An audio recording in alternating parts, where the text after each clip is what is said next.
De l'Évangile de Jésus-Christ selon saint Marc, chapitre 6, versets 1 à 6. En ce temps-là, Jésus se rendit dans son lieu d'origine, et ses disciples le suivirent. Le jour du sabbat, il se mit à enseigner dans la synagogue. De nombreux auditeurs, frappés d'étonnement, disaient « D'où cela lui vient-il ? Quelle est cette sagesse qui lui a été donnée et ces grands miracles qui se réalisent par ses mains ? N'est-il pas le charpentier, le fils de Marie, et le frère de Jacques, de José, de Jude et de Simon ? Ses sœurs ne sont-elles pas ici chez nous ? » Et ils étaient profondément choqués à son sujet. Jésus leur disait « Un prophète n'est méprisé que dans son pays, sa parenté et sa maison. » Et là, il ne pouvait accomplir aucun miracle. Il guérit seulement quelques malades en leur imposant les mains. Et il s'étonna de leur manque de foi. Alors Jésus parcourait les villages d'alentour en enseignant. Acclamons la parole de Dieu. Pour commencer cette homélie, j'aimerais vous parler de la ville de Milan et plus particulièrement du couvent des Dominicains.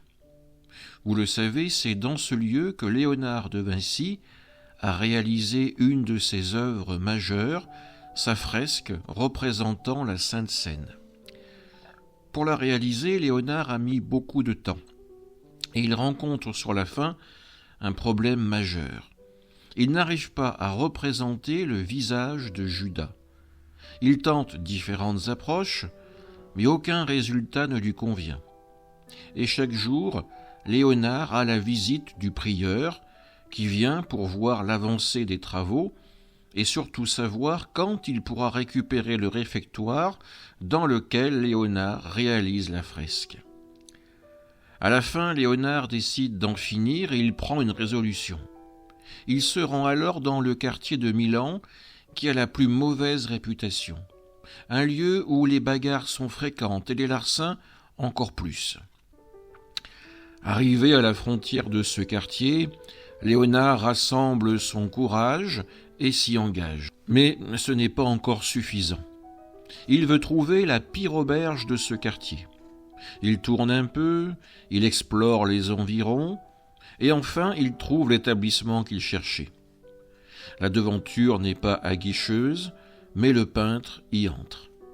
Une fois dans l'auberge, il décide d'y choisir l'homme qui aura le visage le plus laid et le plus menaçant de tous, un visage qui doit respirer le vice et la traîtrise.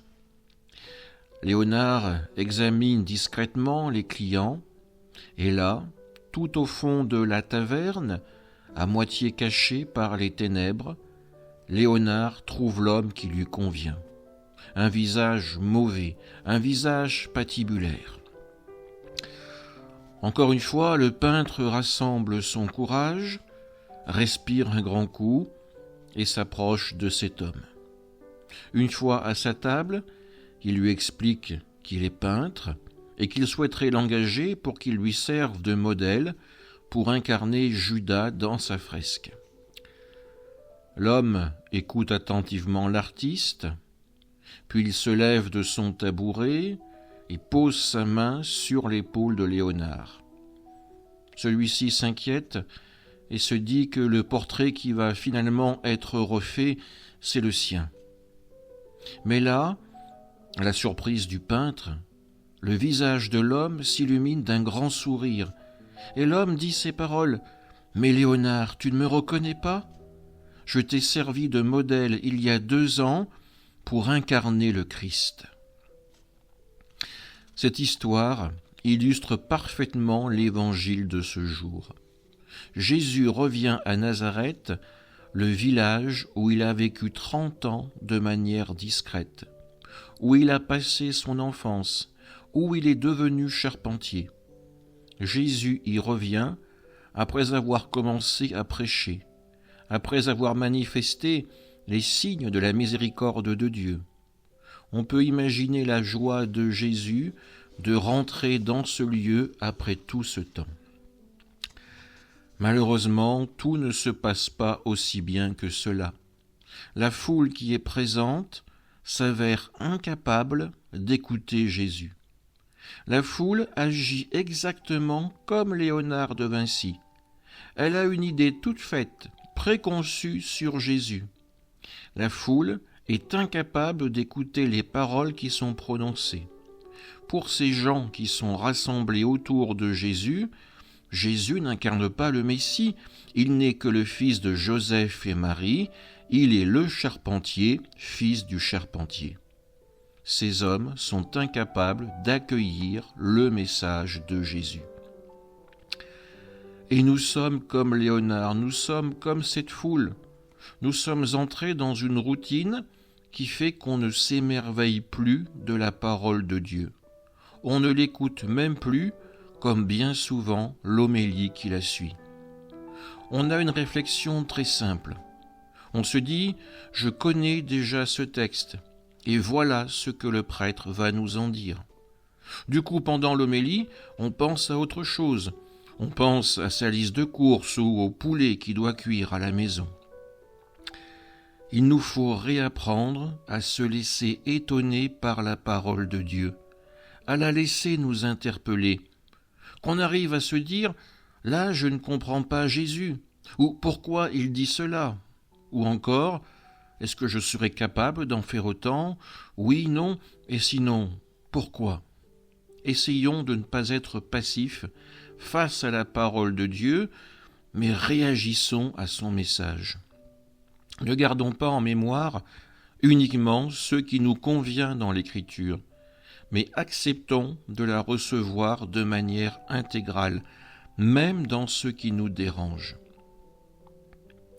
Dans l'Évangile de ce jour, la foule est déçue par Jésus. Il ne fait que commenter la parole, pas un seul petit miracle, rien pour les impressionner, rien pour être crédible face à la foule. Paul, dans la deuxième lecture, rencontre le même problème.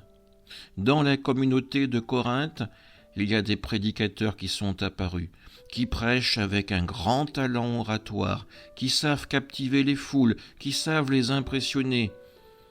Les temps de prière deviennent des spectacles. Et Paul, lui, il paraît bien terne en comparaison.